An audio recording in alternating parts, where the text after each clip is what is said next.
Greeny, presented by Progressive Insurance. My guests on the Shell Pains Oil Performance Line, and we are revved up and ready to go on a very busy Wednesday. NBA draft tonight. Not the sexiest draft we've ever had, but some interesting things could and will happen. Talk about that for a little bit. I have a conundrum. It's a fantasy question, and I'm asking it to you. I'm asking you for your help. And so we'll get to that in just a minute here. We'll talk about Jim Harbaugh. We'll talk about Drew Brees and Jameis Winston. We'll talk about Mike Tomlin. And there's something I just need you to know about what it's like to be me. All those and more as we roll on this Wednesday. Delighted that you are here coast to coast on ESPN Radio and ESPN Plus and the ESPN app and all the many different ways that we get to hang out together every single day. Let's start with the draft. Again, a year ago, it's not exactly a year ago, a season ago, when we got to the draft, it was about the most anticipated draft ever because it was the draft of Zion and John Morant and the rest of that class. And it was a fascinating year, and obviously this year is nothing like that for a variety of reasons. We don't have the same level of star power, not even close. And second of all, we didn't even get an NCAA tournament last year to watch some of these guys make a deep run. So the names that you will hear at the top of this draft tonight in some order will include Anthony Edwards and James Wiseman and LaMelo Ball. Anthony Edwards, people are telling me, is like a Spider Mitchell. He's that caliber of player, played at Georgia last year. James Wiseman, you may recall, is the player who barely got to play last year because the NCAA decided it was really important that he didn't. And LaMelo Ball, you don't need me to tell you who LaMelo Ball is. Here's what the two things that I have my eye on for tonight. One of them is, what do the Warriors do? The Warriors are a team that is in a unique position. They have the second pick in the draft, and they are thinking NBA championship thoughts this year. So the player who most of the projections put in that spot is James Wiseman. If you're the Golden State Warriors this year, and you've got Steph, and you got Clay, and you got Draymond, and you got all that group, and you're going to try and make a run at LeBron and Anthony Davis and everybody else you need to beat, is a 19-year-old kid going to help you do that? Is that any chance that is going to be the piece that puts you over the top? I don't see it. If I'm the Warriors, and you don't have to do it today, but if I'm the Warriors, I'm looking to maneuver. The minute they won that spot in the lottery, they got the second pick in the lottery. The first thought I had, and obviously it wasn't an original thought, was how do they turn that into a player who helps them win the championship this coming year? So let's see what they do with that pick. That's the number one interesting thing to me. The number two interesting thing is something that Mike Schmidt said to me on Get Up this morning. I thought this was a really interesting take. James Wiseman is a 7'1" center. He's a player, Jay Bilas said, 5 years ago there would have been no discussion. He would have been the first pick in the draft, and that would be it. But people have devalued centers to the point that Schmitz made this comparison this morning. He said centers in the NBA have become like running backs in the NFL. Just go find a cheap one and plug them in, because there are so many who can do what most of them can do.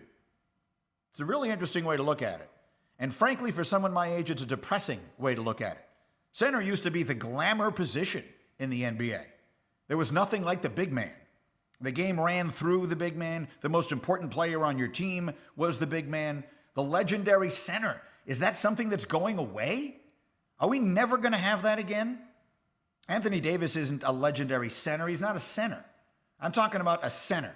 If the world is cyclical, if the world is a pendulum that swings one way and then swings back in the other, are we ever going to have that again? I'm not talking about James Wiseman. I don't know the first thing about James Wiseman. No one got to see him. So I listened to all the Schmitzes and the Billases of the world telling me how great he has the potential to be, and I hope that he is. And I found the way the NCAA treated him last year to be just disgraceful, but that's a whole other discussion for a whole other time. But what I am interested to see is, will the pendulum swing back? Will we ever see the classic big man back to the basket, work the ball through him, play inside out? Is that just over now? It's been out of the league for a couple of years. But it never really occurred to me until he said that today, that that's it. It's just done. Basketball, the way it was conceived and played for the first, 80 years of its existence, is now just over. We'll see. Maybe Wiseman goes 2 tonight. I mean, the kid from Arizona just went number 1 2 years ago. So they're still taking centers. Now we'll see what winds up happening. So tonight is the draft. Again, you'll see it on ESPN. You'll hear the coverage on ESPN radio. And we'll see what the Warriors wind up doing at number 2. Again, to me, that is overwhelmingly the most pressing and interesting piece of it. Speaking of pressing, I need your help. This is item of business number 2 for us today. I have what I grant might sound like a ridiculous question. So I'm playing in this fantasy league. I think I've mentioned to you before. I play in this IBM fantasy league, and I've got like a bunch of different people are in it. Like former players are in it. Like Eli Manning and Ed Reed are in it. And then a bunch of ESPN people are in it, including Field Yates and Sage Steele and Swagoo and a bunch of other of my friends. And I've had a terrible season because I had the second pick in the draft and I took Saquon Barkley, and I've just never overcome his injury. But I'm still trying every week. So today I was on waivers. I'm looking to see because I needed to plug in a running back. And I was on the waivers and I noticed that Jameis Winston, who now becomes the starting quarterback in New Orleans, was available for just to be picked up. So I picked him up. I just put him on my roster. I figured, what the heck. My starting quarterback is Aaron Rodgers, and he's had a very good year. But then I noticed this. If you look at the little number on the other side of Rodgers, it says he's facing the number 1 defense in the sport this weekend. He's playing Indianapolis, and they are number 1 in pass defense. Jameis Winston, starting for New Orleans, with a coach he's never played for before and weapons he's never had before, is playing the Falcons. The number next to them is 32. Rodgers is literally playing the best defense, and Jameis is playing the worst. So the idea that one would bench Aaron Rodgers in fantasy or anything for Jameis Winston, I grant, is ridiculous. But it did cross my mind. And so I threw a poll question up. If you go to my Twitter page at ESPN Greeny, you can vote on it. And the last I checked, it's got 65% of people are telling me that I should be starting, let me refresh this, that I should be starting Rodgers. Let me see here. Yeah, 65% saying Rodgers. I did want to share with you that there are a lot of people in the comments telling me to pick Jameis. And there are actually some very funny comments in here as well, including one guy who said to me, you should take Winston if you are in a bizarre league where interceptions give you points. That made me laugh. So thank you for sending those in. They're fun. But it is a serious question because I'm rather new to the fantasy. I play DraftKings every weekend. I get the daily fantasy piece. It's actually an interesting question there. I haven't looked up to see what each of the players would cost this weekend. But I wonder, would you be interested in Rodgers? Do you think Aaron Rodgers puts up bigger numbers this weekend against Indianapolis, which has the number 1 pass defense in the sport, than Jameis does against the Falcons, who are dead last? It's an interesting question. Cast your vote on my Twitter page and we'll talk about it. And in fact, that sets me up for my Straight Talk for today. Straight Talk brought to you by Straight Talk Wireless. Do you know that at the time that Drew Brees got married up with Sean Payton, his numbers for his career looked almost identical to Jameis Winston's numbers right now? In Drew Brees' first 5 seasons, he was a 62% completion, 85 passer rating, and his touchdown to interception ratio was 1.5. He threw 1.5 touchdowns for every pick. Those were his numbers. Jameis Winston, through his first 5 seasons, 61% completion, less than 1% difference. 86.9 passer rating, 3 points higher. His touchdown to interception ratio was actually slightly worse, but slightly, 1.4 versus 1.5, practically indistinguishable. Hembo sent me these numbers with a note that said, Drew Brees didn't become Drew Brees until he found Sean Payton. Which begs the following question. Is it possible that what we are about to see this weekend, when Jameis Winston starts against Atlanta, is the beginning of the resurrection of his career and a passing of the baton or the torch in New Orleans? Do you think Jameis Winston can become the quarterback of the Saints? Now, don't get crazy. I'm not suggesting that when Brees comes back from his broken ribs, he doesn't get his job back this year. Nothing changes that. Brees came back for one more run at this thing with Sean Payton, and that's what they're going to give him literally no matter how well Jameis Winston plays. If Jameis Winston makes people say, you know what, he's better than Patrick Mahomes, I still think they give the ball back to Brees for one last hurrah. But from what I've read, Brees, he's going to be in the booth at NBC next year. This is it for Breeze. And so when Jameis Winston first signed in New Orleans, I, who have been a believer in his talent from the beginning, you might remember I said on TV last year, I'm the last man standing on Jameis Winston's hill. I'm dying on this hill. And then absolutely no one in the offseason wanted him. He did not have a starting offer anywhere in the NFL. A guy who was a Heisman winner and the first pick in the draft 6 years ago. Not 15, 6. With obvious talent. And his numbers, again, it's a ridiculous thing to say, but if you take out the interceptions, his numbers are surreal. So someone just needs to curtail that. If you just cut the interceptions down to what is generally considered to be a bad number, just your average run-of-the-mill bad number, Jameis Winston is an excellent quarterback. Can Sean Payton make him that? Maybe we start to get the answer to that question this week. I think the answer is yes. I believe in Jameis. I believe in his talent. And I believe in Sean Payton. I believe that some guys just can get the very best out of quarterbacks.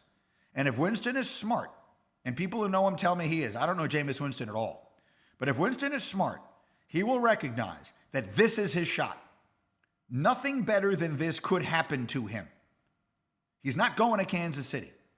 So nothing better could have happened to Jameis Winston than to get the chance to play for Sean Payton, play in that offense, and try and look a little more like Drew Brees and Teddy Bridgewater than like Jameis Winston.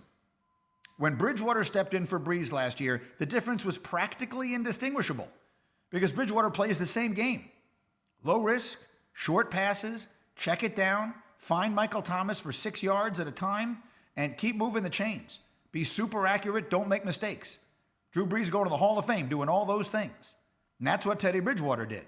And that's what he does. That's the opposite of what Jameis Winston does. Jameis Winston, you might as well, if you were to steal a phrase from his former coach, if you were to put up a picture of Jameis Winston, you could write underneath it, no risk it, no biscuit.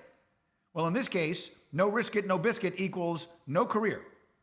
So this is his shot. This is the chance for Jameis Winston to finally realize the glory that many people, myself included, have felt he has a chance to gain. And it could wind up being a huge win for him and a huge win for the Saints if he plays really well. Because they could figure out he's our future. Breeze passes the torch. Straight Talk Wireless, no contract, no compromise. All right, Week 11 in the NFL starts tomorrow night with a really good game. Divisional matchup, NFC West, best division in the sport. We will see Arizona and Seattle tomorrow night. Kyler Murray, the number one pick in the draft of 2 years ago, against the guy who was the reason he went number one. I've said many times, Kyler Murray owes Russell Wilson the ultimate debt of gratitude because it was Russell who convinced everybody that you could play the quarterback even if you weren't 6'3". And Kyler Murray, RC said it great this morning on Get Up. He's so good, he makes you forget how short he is. So that should be an outstanding matchup. But to kick off our coverage of Week 11, let's bring a little music into the conversation. Let me bring in hashtag Bubba. And Bubba, you're going to put together a few teams from here, and we will do Pretender or Contender, and here's the way we're going to use it. The question is going to be, if this team is a contender, it means I'm telling you I could see them in their conference championship game, that this could be this year's Tennessee Titans that wind up winning 2 playoff games when people don't see it coming. And with that, I say hello to hashtag Bubba. Hello. That's quite a response there, Bubba. I mean, hey, we're ready to go here. You wanted to spice it up a bit. What are you, a superhero? Some would say. I say hello, and that was remarkable. Okay, so give me the first candidate for today's Pretender or Contender or Pretender. How about the Las Vegas Raiders? Where are you at with that? Absolutely a contender. Absolutely a contender. That is the team no one is paying attention to. They beat Kansas City. They get the Chiefs again in their own building in Vegas on Sunday night. I think they have a very good chance to win that game. They play good defense. They smash you in the mouth on offense. Jacobs can run with the football. They've got weapons on the outside, and Derek Carr is actually pushing it down the field. Derek Carr is having one of the best seasons that absolutely no one is talking about of any quarterback in the NFL. Gruden and Reed have a rivalry that goes back forever.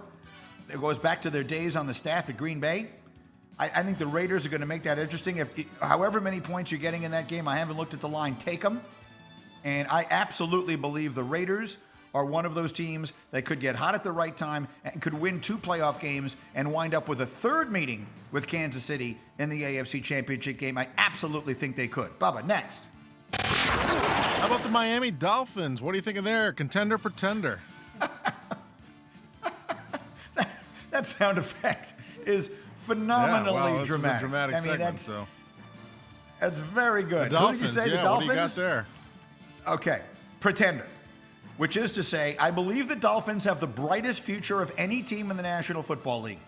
I think they've got their quarterback in Tua. They've got a playoff caliber, bordering on championship caliber defense. And they have, I want to say, 8 picks in the first 2 rounds of the next 4 years. They have the Texans first and second next year, so they're going to get high draft picks. They are, I think, a year ahead of schedule. I believe the Dolphins will make the playoffs as a wild card. But I do not believe using the standard we are using here, which is to say, could I see them winning 2 playoff games and make it to the AFC Championship game? My answer to that is no. That's 1 year too early. So by that standard, they're a pretender. Next. What about the Colts? Indianapolis Colts, Frank Reich and the boys. Pretender, contender. Your thoughts? They've changed my mind.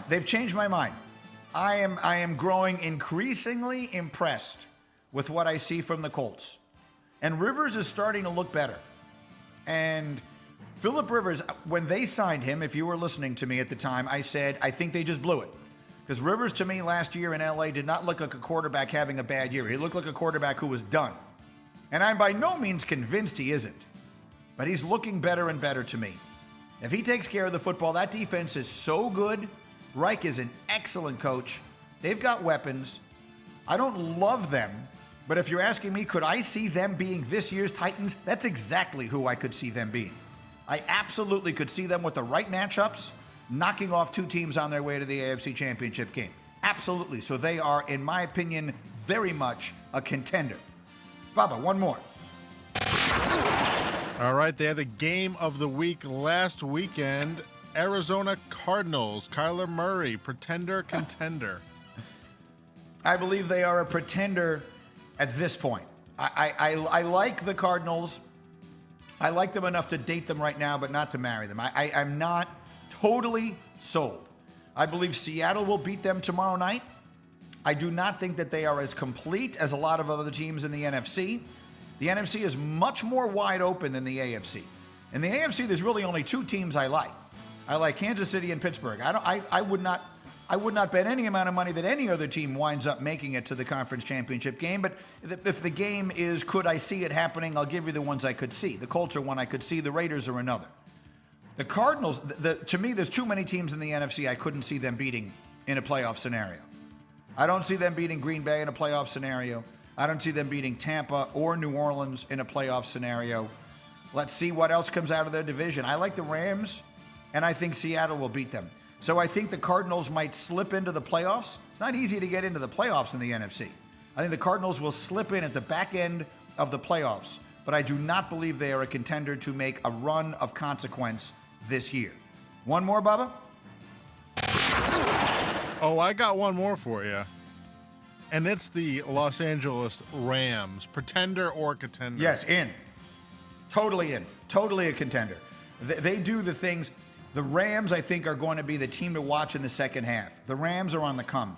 Their defense is for real, and they have their coach, I believe so much in their coach that it makes me believe in a quarterback I don't really believe in.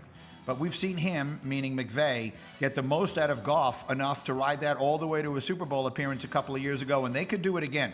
Their defense is outstanding. They have 2 of the individual best defensive players in the sport, in Aaron Donald and Jalen Ramsey. They're getting a lot of pressure on the quarterback from other people as well, Leonard Floyd and company. And then on offense, they can beat you with a lot of different people. They got a bunch of different weapons. They got multiple tight ends. Kupp is good, and they're. I don't buy the quarterback fully, but I buy enough into the coach that I think they are a legitimate contender. In fact, if you told me right now the Rams are going to wind up in the Super Bowl again, I wouldn't tell you were crazy. That's Pretender or Contender with us, Greeny, here in #Bubba. with his very dramatic sound effect as we invite you to be a part of Greeny Nation on the Dr. Pepper call-in line. We'll take the calls a little later today. ESPN Nation presented by Dr. Pepper. The college football season is heating up, and so is your favorite Dr. Pepper-loving college football town, Fansville. Head to a store near you. Treat your inner college football fan to an ice-cold 20-ounce Dr. Pepper today. Here's the best thing I can tell you about the way this show. Jim Harbaugh is someone that I've known for 30 years, and I'm fascinated, and I will admit, really surprised by how badly things have gone and are going for him at Michigan.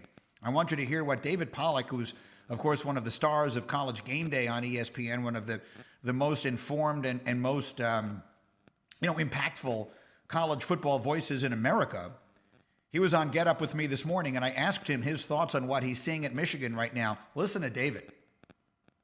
You can put blame wherever you want to put blame, but something's not right. Offensively, they don't look good. Defensively, they look a mess, by the way. They want to continue to be stubborn and play more man coverage than almost anybody in the country, and they can continue to get abused for it. So, listen, it's not going well, and something I think at this point has to change. And I don't know if it's a disconnect with Jim Harbaugh, because he's a little bit quirky and he's a little bit different, and he's a lot more old school. So I don't know if he's not relating to the kids. I don't know what's going on, but something obviously has gone really wrong in Ann Arbor, and something needs to change.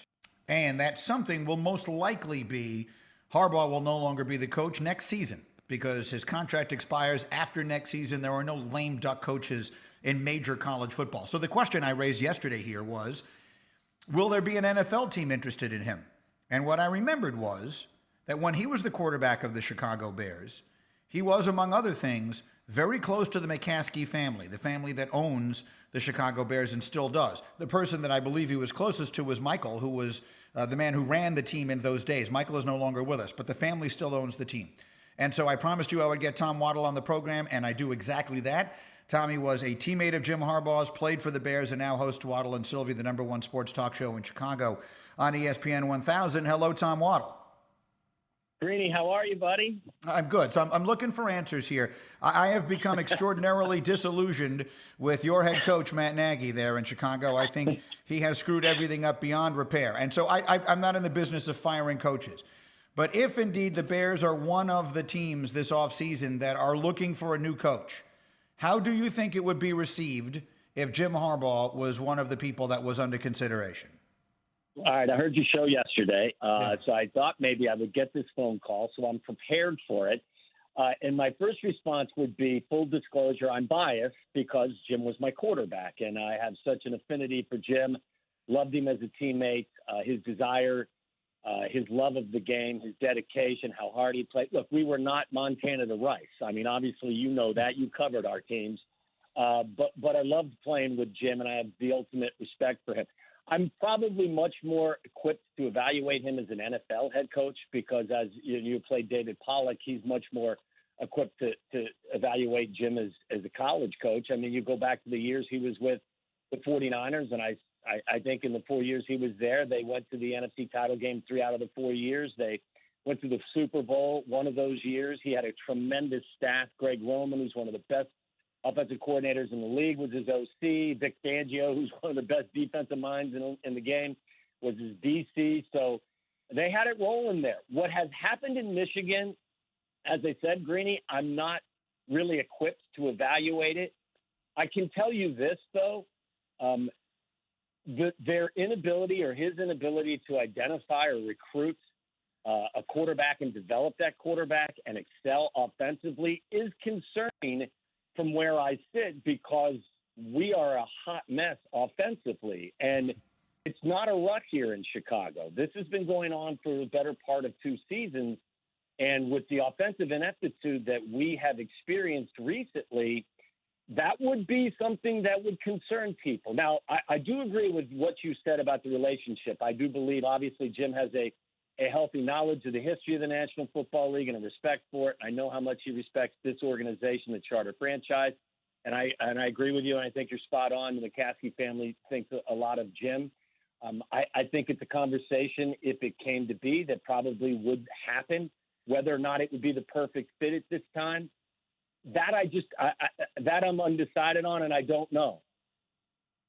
Well, here's the thing. The problem is that if he came there right now, he might be the best quarterback on the roster. So he might give the Bears the best chance to win games this weekend. Tom Waddle with me. And don't sell yourselves short. You guys were good. And you were, I know how close you two were. And that's why I know it's complicated for you to sort of look at the flaws, which are obviously there. I mean, what's happened in Michigan is a surprising failure. I don't know any other way to put it. That seemed like a sure bet. Greeny, I would say that at first blush, people here in town would probably resist it because of the fact that we are struggling so mightily offensively. Yeah. That's what we need, someone to come in and fix our offense. And, oh by the way, that's what is ailing Michigan as well. So I think that would be a cause for concern. And again, like I said, could it work? Sure, it could work. I mean, his resume is filled with an opportunity, albeit several years ago, in San Francisco, where that team was as good as any in the league over that 4-year stretch.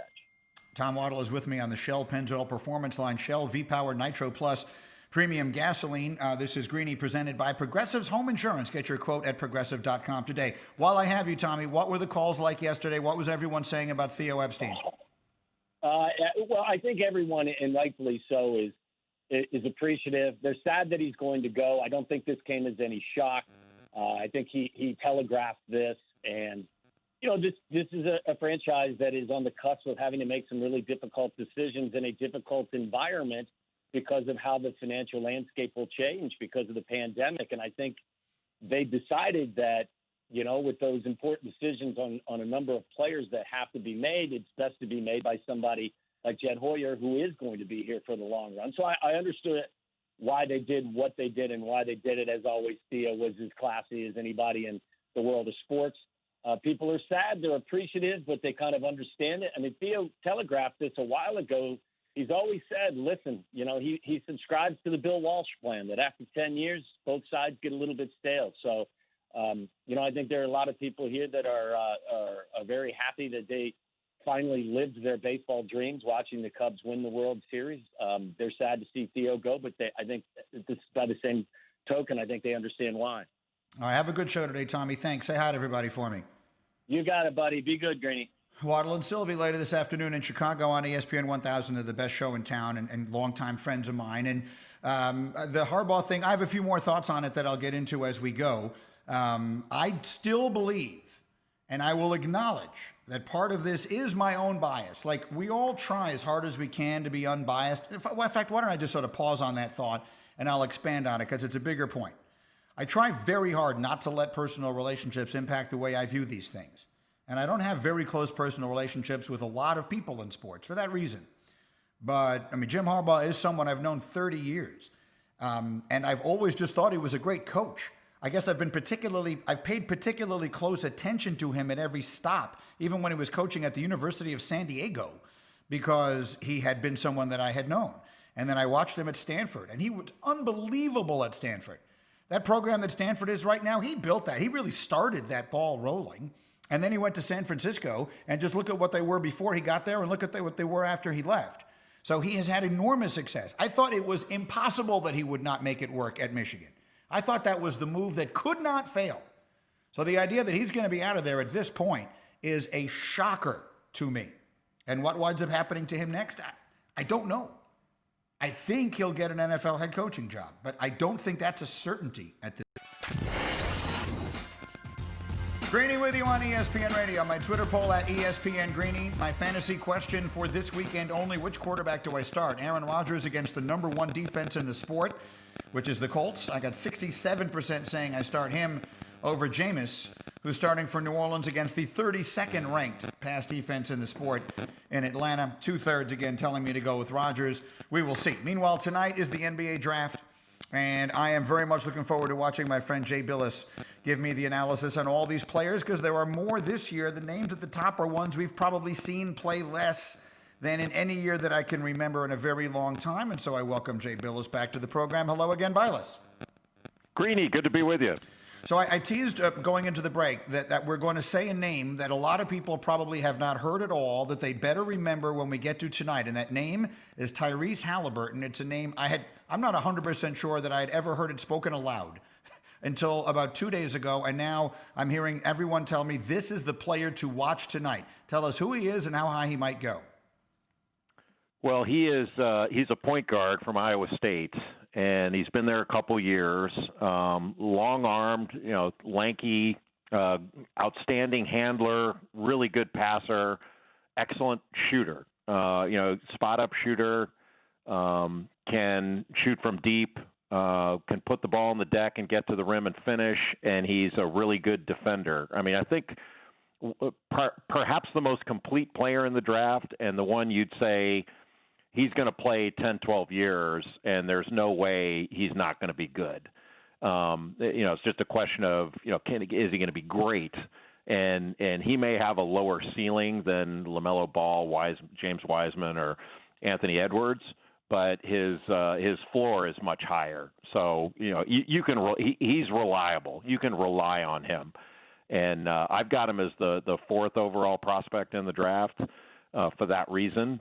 Primarily, not necessarily that he's gonna come in and light it up like Donovan Mitchell or something like that, but that he's going to be unbelievably solid and contribute to winning at a high level right away. So that's just a name I want everyone listening to be remembering tonight when you hear his name called much earlier than a lot of people are projecting. You heard Jay Bilas tell you here that he could go that high. Let's talk about LaMelo Ball. He's obviously by far the most famous player in this draft because of his family and all the things that have happened. Just how good is he, Jay? He's really talented. He's a wizard with the ball. Great ball handler, spectacular passer. Can deliver the ball in almost any situation. Transition ability. He doesn't shoot it, and he hasn't shown much interest in defending to this point.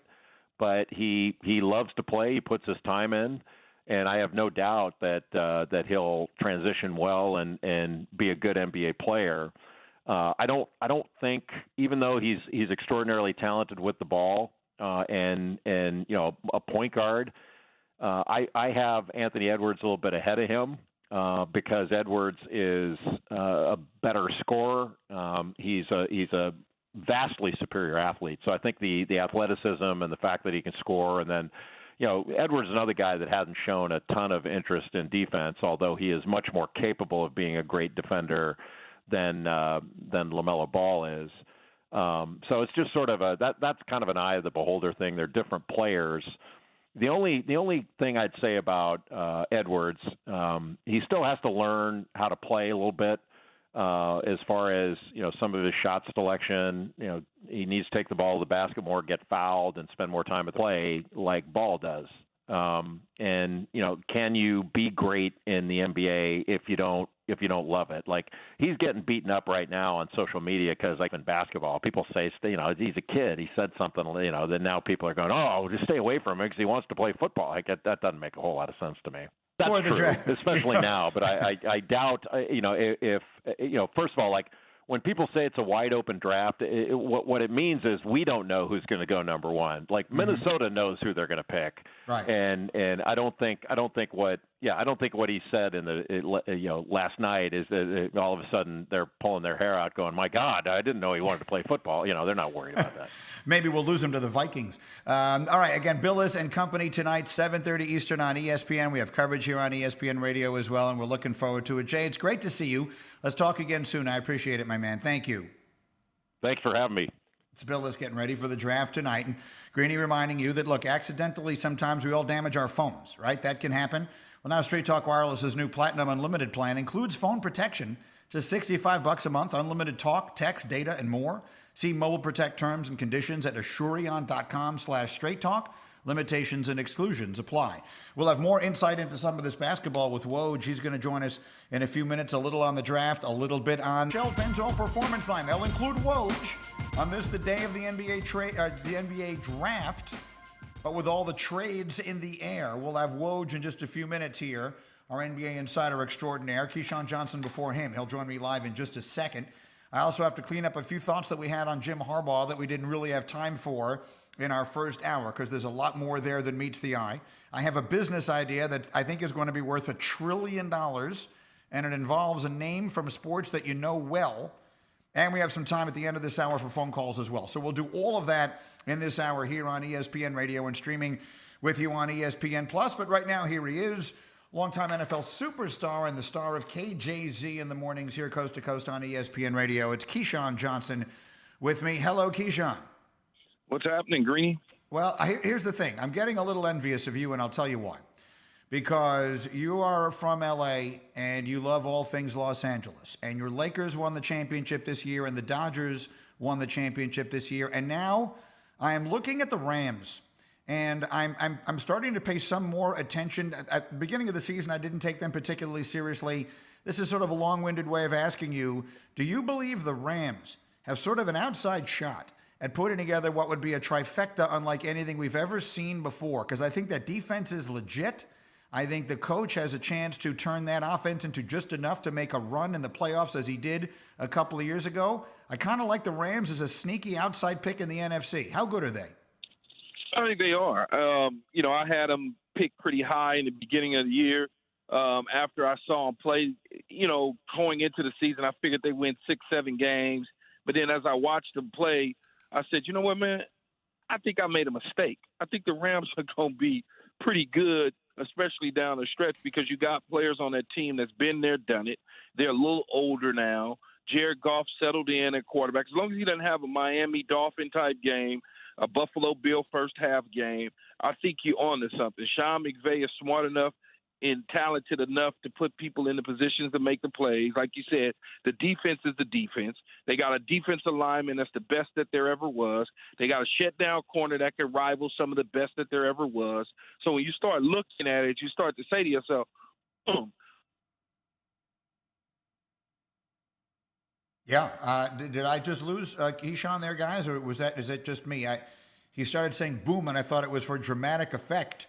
It was so dramatically said. Key, are you still there? I think we have lost Key. So, Bubba, when you say I think he's still there, what do you mean? His phone is still connected. Normally, we look over and the point I'm making is either you hear him and I don't, or no one hears him. His being there on the line, but our inability to hear him is really not particularly productive for a radio show. Let's see if we can get him back. Hashtag Bubba. With a sort of a funny moment there. Could you imagine the trifecta that would be based upon the timing of this would never otherwise be what it is. You don't usually crown an NBA champion in October. But in the space of, 3 weeks? You had the Lakers win the championship and the Dodgers win the championship. And I'm telling you right now, I think the Chiefs are the likeliest bet to win the Super Bowl this year. Let's just get that out on the table. Clearly, they're the likeliest team. But when you get past them, I like the Steelers in the AFC, and then I don't like anybody else in the AFC. I don't see anyone else getting to the Super Bowl, much less winning it from the AFC, Kansas City or Pittsburgh. In the NFC, there's a part of me that kind of likes the Rams as much as I like anybody because the teams are all flawed. I picked Tampa before the season starts. I won't come off them, but there have been so many weeks where they've just looked so bad. I guess it just depends on which Tampa you're going to get. And as we work our way towards Thanksgiving next week, this is always the time of year when we really know what every team is made of.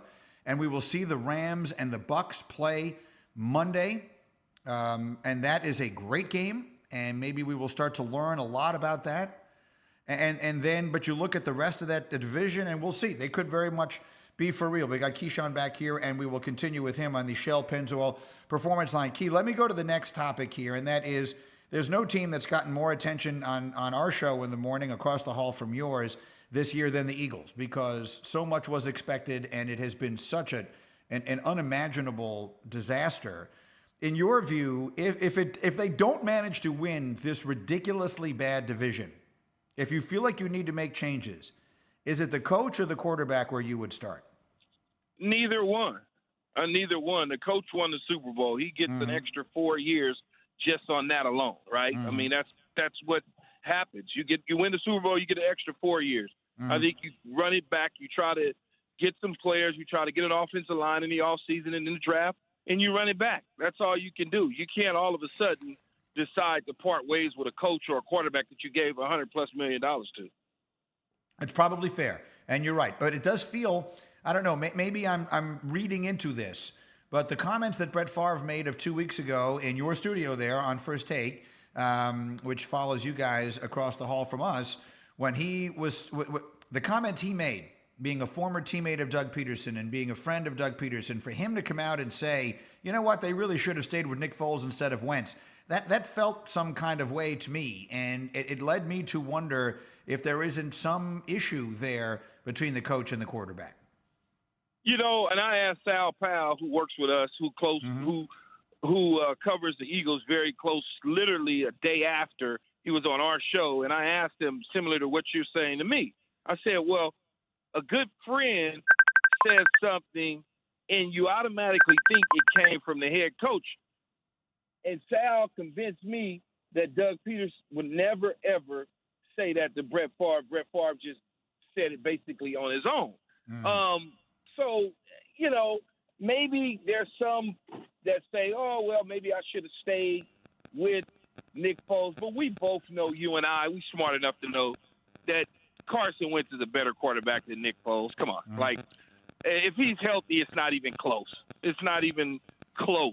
And so Nick Foles benefited off Carson Wentz setting it up for them to go to the Super Bowl. He came in about 4 or 5 games there, finished the deal as a closing reliever, got the credit, and everybody assumed that he should be replacing Carson Wentz, and that is not the case.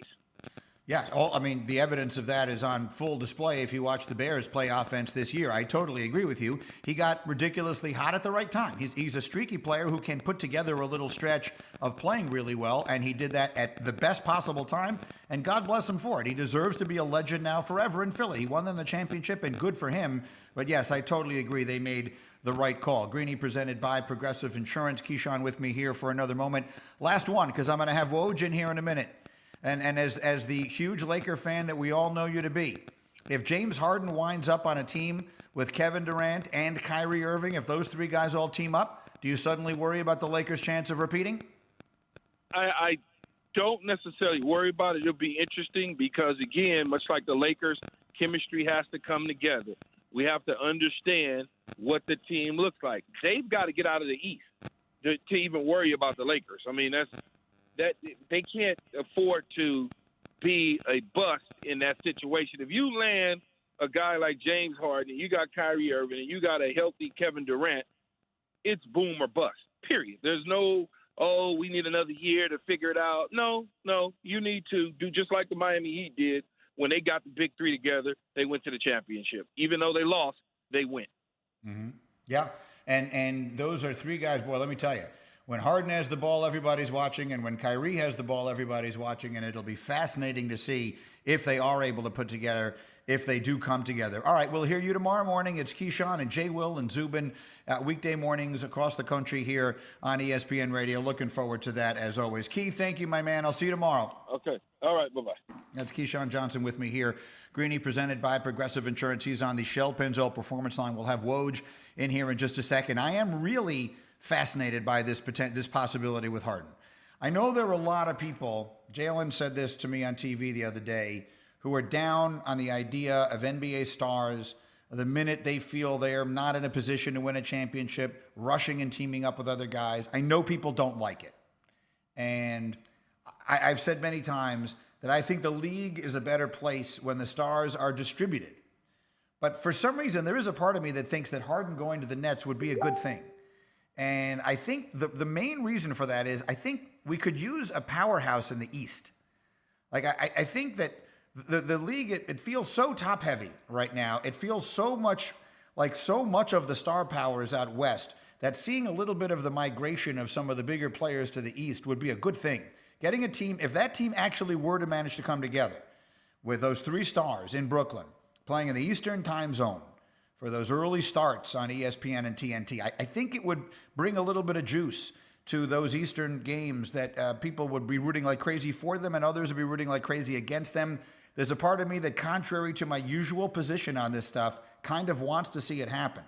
So what are the chances that it does? Well, let's ask the one guy who knows better than anyone, and that is Woj, who joins me here on the Shell Pennzoil Performance Line. Woj, as you jump in here, I'm just sort of speculating aloud about the possibilities of what it would look like if Harden does wind up in Brooklyn with those guys. Where are we now as far as that possibility?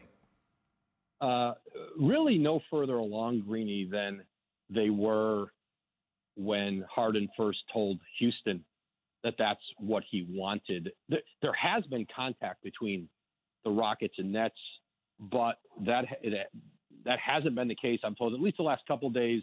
And the contact that they did have was pretty preliminary and not of great substance. The Rockets are not showing any inclination to want to move quickly on a trade for James Harden, or necessarily push for one with Brooklyn.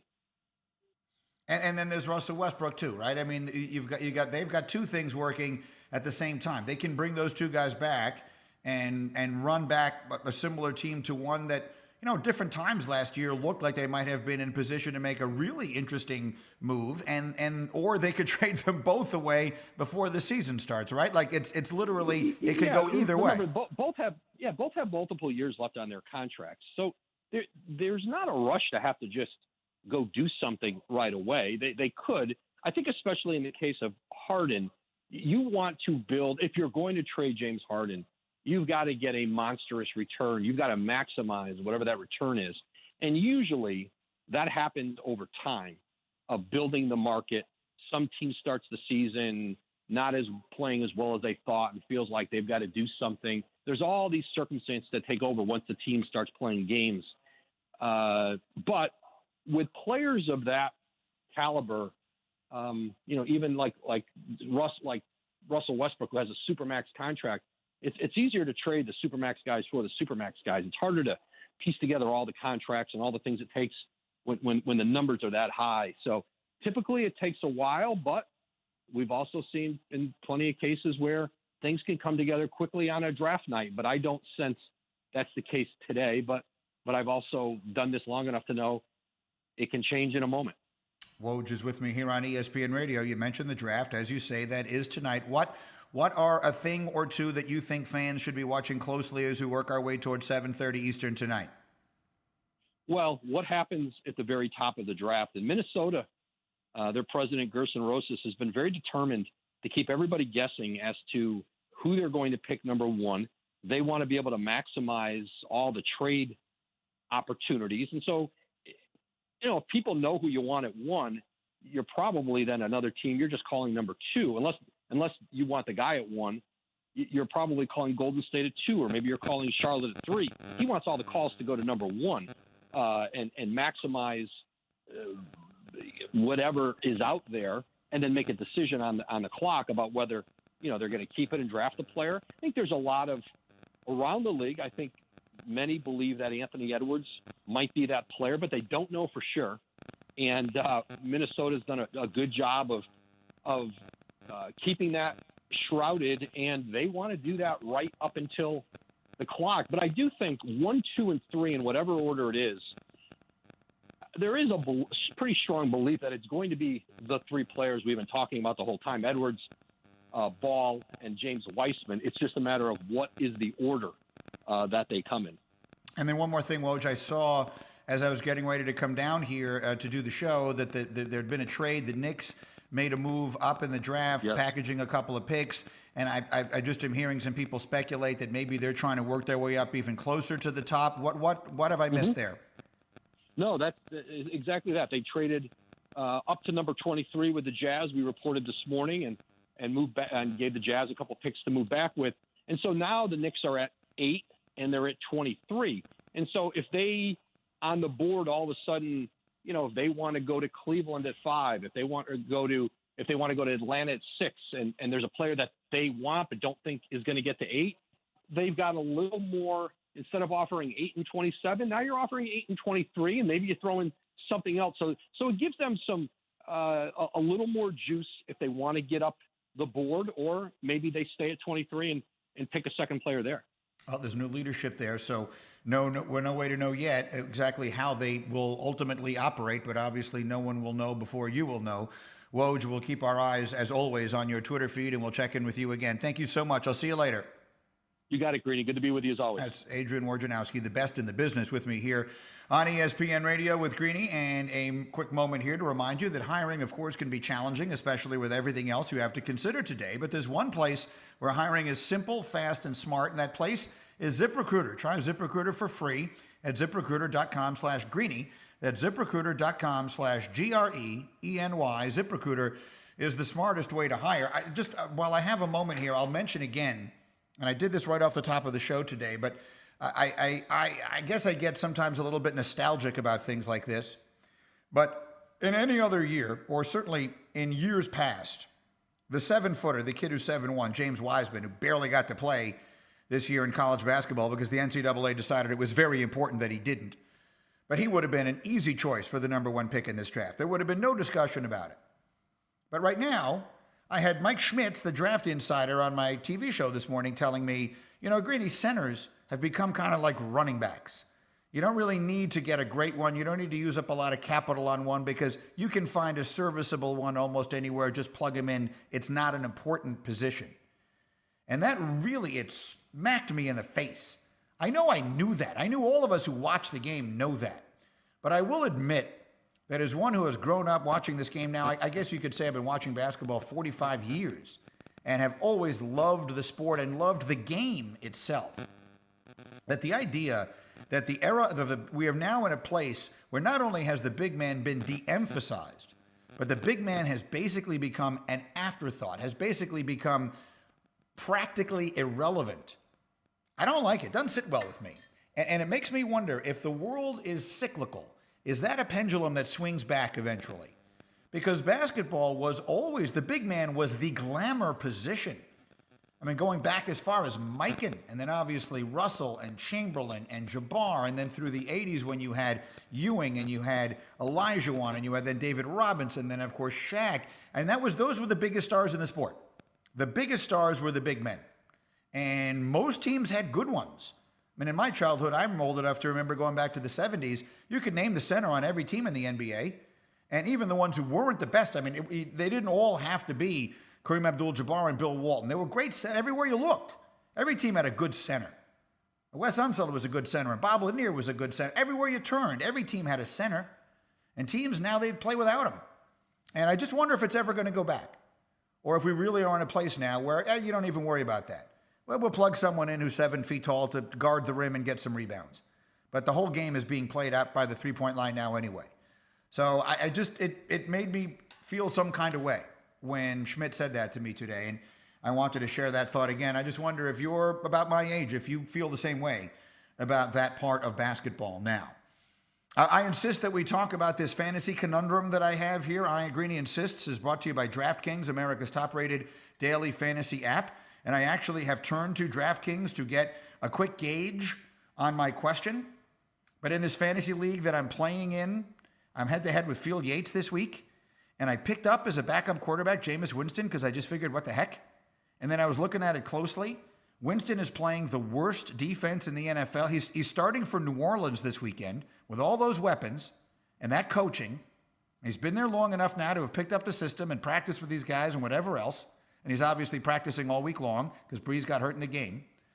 So does he wind up putting up bigger numbers this week against the Falcons, who have the 32nd ranked defense in the sport? Or does Aaron Rodgers wind up putting up bigger numbers against the number 1 ranked pass defense in the sport in the Indianapolis Colts? It's a really interesting question. Obviously, no one is comparing Jameis Winston to Aaron Rodgers. No one who's ever seen a football game is making that comparison. But I went to look at it on DraftKings. Aaron Rodgers is $7,000 this week, and Jameis is $5,900. So that's one where it feels to me like Jameis is a great play there. You can save $1,100 to put someplace else in your roster. I like that. I'm telling you right now, I think Jameis Winston will put up numbers this week that will be comparable to, if not better than, the numbers Rodgers puts up. So I put a poll question up on my Twitter page at ESPN Greeny. Let me know what you think. Would you start this weekend? Would you start Rodgers or Winston? Last I checked, 67% of the vote was on Aaron Rodgers. And I get it, because you just look at the names and it seems obvious. But to me, it isn't as obvious as you think. All right, coming up next, a great player has just said just about the last thing I would want to hear my most important player say. You'll hear it, and you'll know what you think after you hear this word from Mercedes-Benz Vans. Listen, you ever wonder just how far an extra mile really goes? Well, you can drive a Mercedes-Benz van. You'll find out. Start with a network of over 250 authorized dealerships backed by a sales force ready to help you with everything from customization and service to financing options. They offer a variety of vans, like the durable Mercedes-Benz three-way tie right now out west.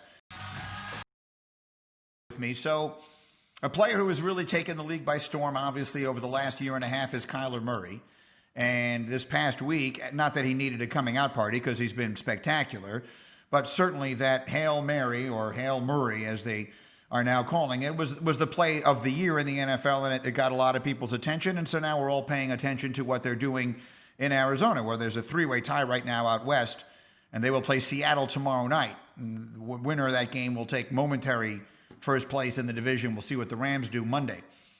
But all of that aside, I just saw, while I was in a break on this show, I just saw a quote from him in which he said that he misses playing baseball. If I need to remind you of this, Kyler Murray was a guy who was destined to play baseball. He was a first-round draft pick of the Oakland A's and was going to play baseball. Played his last year of college football and was so good that he decided to go to the NFL instead and was the first pick in the draft. But this is a guy who was a significant prospect in the majors. And there was a quote that I saw in which he said, essentially, I miss playing baseball and I haven't ruled out doing both. And I can tell you right now that if that's my team, if I'm a crazy fan of the Arizona Cardinals, that's the last thing in the world I want to hear him say. I do not in any circumstance want to hear him say that. This is not Deion Sanders. This is not Bo Jackson. Yes, both those guys played both, and both of them succeeded at both. Bo Jackson succeeded enormously at both. Bo Jackson was an all-star in baseball and was, when he was at his best, the best running back in the National Football League. Deion Sanders was the best cover corner, some will tell you the best cover corner ever in the NFL, and he was a good, solid Major League Baseball player who won a World Series. But those guys weren't quarterbacks. And being quarterback is not a part-time job. And that is not to diminish the job of the cover corner, and nor is it to diminish the job of the running back. But to me, it's not an option with a quarterback. Not an option. First of all, there's no way in the world he goes and plays in the majors and then what? He's going to play on a major league team and leave at the end of July? And you can't do both of those. So the only thing he could mean, and obviously he knows that, he's not going to play on a Major League Baseball team, play into, in a perfect world, October, and then show up to play for his NFL team after week 6, not as a quarterback. That's what Bo used to do, Deion, in the little bit of time that Deion did it. So you can't do that as a quarterback. So what else might he mean? That he hasn't given up on the idea that maybe he'll play football for a few years and then go play baseball? I'm not sure which he means, but I don't like either one.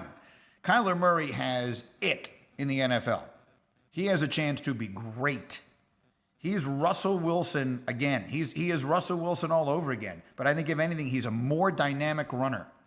And I think he is a better thrower than Russell was at his age. Now, Russell put up numbers as a rookie and beyond. Russell is a first-ballot Hall of Famer. And I think it is a shame that he has never been the MVP. And he absolutely still could be the MVP this year. He's had back-to-back bad games. But Russell Wilson is a great player. But I think Kyler Murray has a chance to be just as good, if not better. And he is as much fun to watch as any player at the position in the entire sport. So to me, I don't like hearing him talk about loving baseball and missing it and not giving up on going back to play it. Just saying it doesn't mean he's actually going to do it. But to me, being a quarterback is a full-time job. And by that, I mean 365 days a year. And I hope that's what he does. Greeny with you. Okay, I have a business idea that I think could be worth $1 trillion. Do you remember the old ad campaign, The Most Interesting Man in the World? It was for Dos Equis beer, right, Bubba? Dos Equis? Yes.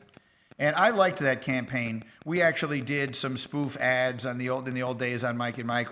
It was so well known, and that dude was so well known. He was so recognizable. The guy with the white hair and the white beard, and I loved that ad campaign. And they seem to have gotten rid of it. They should bring it back. And do you know who should be the most interesting man in the world? Mike Tomlin. I find Mike Tomlin endlessly fascinating. He's the greatest orator in sports today. No one talks like Mike Tomlin. This week, the Steelers are playing the Jacksonville Jaguars. That is, about as one-sided an NFL game as you could possibly have. And any coach in the position that Tomlin is in, with a heavy favorite, is going to talk about how we respect the opponent and is going to say we can't look past anybody. He's going to say all the obvious things you say.